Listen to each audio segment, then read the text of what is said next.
আরে হাল্ক, তুই সারা জীবন কাঠ কেটেই যাবি নাকি?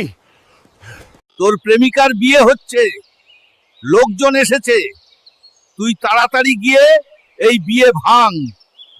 দাদুর কথা শুনেই সব ফেলে দৌড়ে গেল হাল্ক। সুমাইয়া,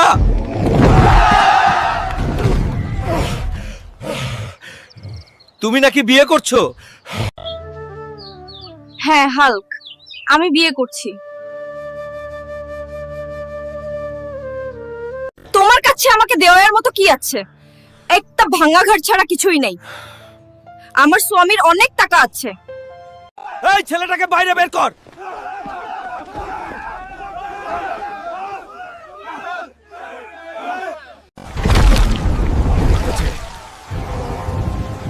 টাকার জন্য আমাকে তুমি ছুঁড়ে ফেলে দিলে।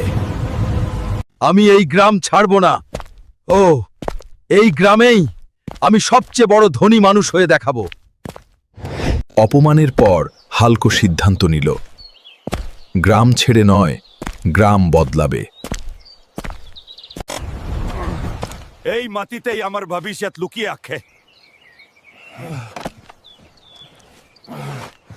সে শুরু করলো ছোট ব্যবসা, কাঠ, বাঁশ আর মাটির কাজ। এই ছেলেটা সত্যিই কিছু করতে চাইছে।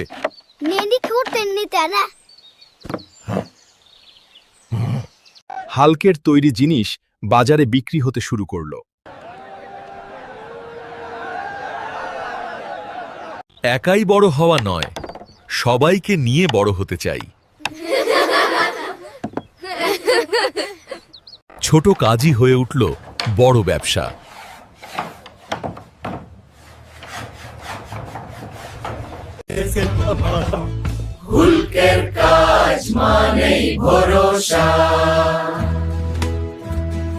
যে তাকে তুচ্ছ করেছিল, আজ সেই তাকিয়ে দেখছে।